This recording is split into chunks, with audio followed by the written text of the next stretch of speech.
जिले के सरैया प्रखंड में सामुदायिक स्वास्थ्य केंद्र में भूमाफियों द्वारा अतिक्रमित किए गए सरकारी जमीन के खिलाफ मुजफ्फरपुर जिले के नवनिर्मित सरैया अस्पताल की जमीन बचाओ संघर्ष समिति मुजफ्फरपुर टीम ने घटनास्थल पर आई और तथा अतिक्रमित भूमि का निरीक्षण किया। उसके बाद एक बैठक हुई जिसके तत्पश्चात टीम में मौजूद गंगा मुक्ति आंदोलन एवं जेपी आंदोलन के सिपाही अनिल प्रकाश ने प्रेस वार्ता को संबोधित करते हुए कहा कि सरैया अस्पताल में भूमाफिया को बचाने हेतु हमें राजधानी पटना में भी यदि आंदोलन करना पड़े तो हम आंदोलन करेंगे, वहीं पीछे नहीं रहेंगे, क्योंकि जिले के छात्र संगठन को लेकर करीब 25 अन्य संगठनों का समर्थन प्राप्त हुआ है।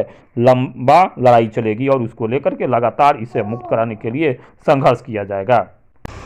यह हमारी समझ बनी है कि यह सरासर पब्लिक के साथ, जनता के साथ एक धोखाधड़ी है, क्योंकि अस्पताल प्राइवेट प्रॉपर्टी नहीं है, यह पब्लिक प्रॉपर्टी है और इससे कई गांवों के लोगों की सेवा होती है।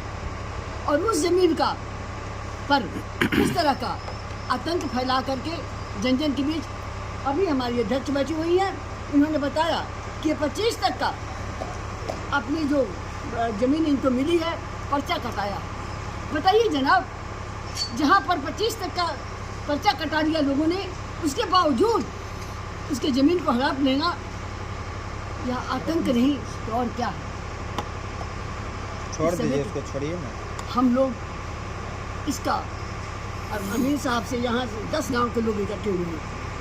इन लोगों से जानकारी मिली है, इन लोगों ने जो बताया है कि पूरा का पूरा गांव लगभग मान लीजिए 80% 60% मेजोरिटी में। अमीन साहब फ्रंट पे थे उस नापी में। अमीन साहब ने क्या बोले? अमीन साहब ने खुद सुन से पूछ रहे हैं। हाँ, मैं ये उन्होंने बताया कि उन्होंने एसडीओ ने इनसे प्रश्न किया कि आपने आधी रिपोर्ट दी है, जबकि इन्होंने पूरा का पूरा रिपोर्ट दिया है जमीन माफी के पश्चात अमीन साहब ने। उसके बावजूद भी यहाँ पूरा का पूरा सरकारी तंत्र बिका हुआ है, या कहने में कहीं भी मुझको संकोच नहीं होता है, या आतंक से बिके, पैसे से बिके, लेकिन पूरा का पूरा सरकारी तंत्र लोकतंत्र नहीं रहा, संविधान नहीं है यहाँ पर, सबों का हनन हुआ है। इसीलिए हम सरकार से मांग करते हैं, हम इस लड़ाई को, लंबी लड़ाई भले हो जाए, यह बात अलग है कि दुश्मन बहुत सबल है, यह बात बचाएंगे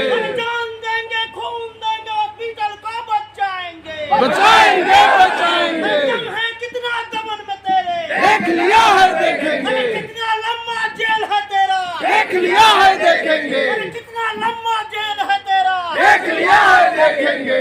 इनकलाब जिंदाबाद। अब शांत हो लड़ाई हमको सेंटर तक जाना पड़ेगा, सुप्रीम कोर्ट तक जाना पड़ेगा। हम इस लड़ाई को लड़ेंगे। हमारी पूरी कमेटी का यह निर्णय है, हमारी यह समझ है। इन्हीं शब्दों के साथ मैं आप सबको बहुत धन्यवाद देती हूँ। एक सवाल है, जो कमेटी आपकी अभी बनी है, इस घटना को हुए काफ़ी समय हो चुका है, तो कमेटी बनने में देर होने का कारण क्या है? उनको पहले तो लोगों ने सोचा कि छोटे स्तर पर लड़ाइयाँ लड़ करके जनता के बीच में हम इसका साथ समझौता कर लेंगे, लेकिन आज वह समय आ गया। ऐसी विकराल स्थिति लोगों ने पैदा की है, देखा है हमने कि अस्पताल के ज़मीन में बाउंड्री में लैट्रिन बना दिया।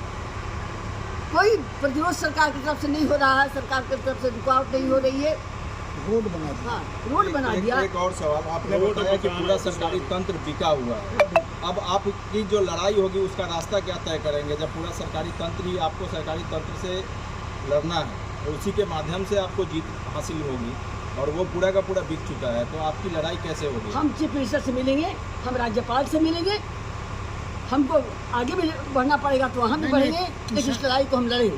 किसान आंदोलन की जीत कैसे हुई? हाँ, किसान आंदोलन, सरकार तो पूरी पार्लियामेंट से उसको पास कर दिया कानून को, और कैसे फिर किसानों ने लड़ करके 750 किसान अपनी जान दे करके और तब अपने अधिकार को पाया।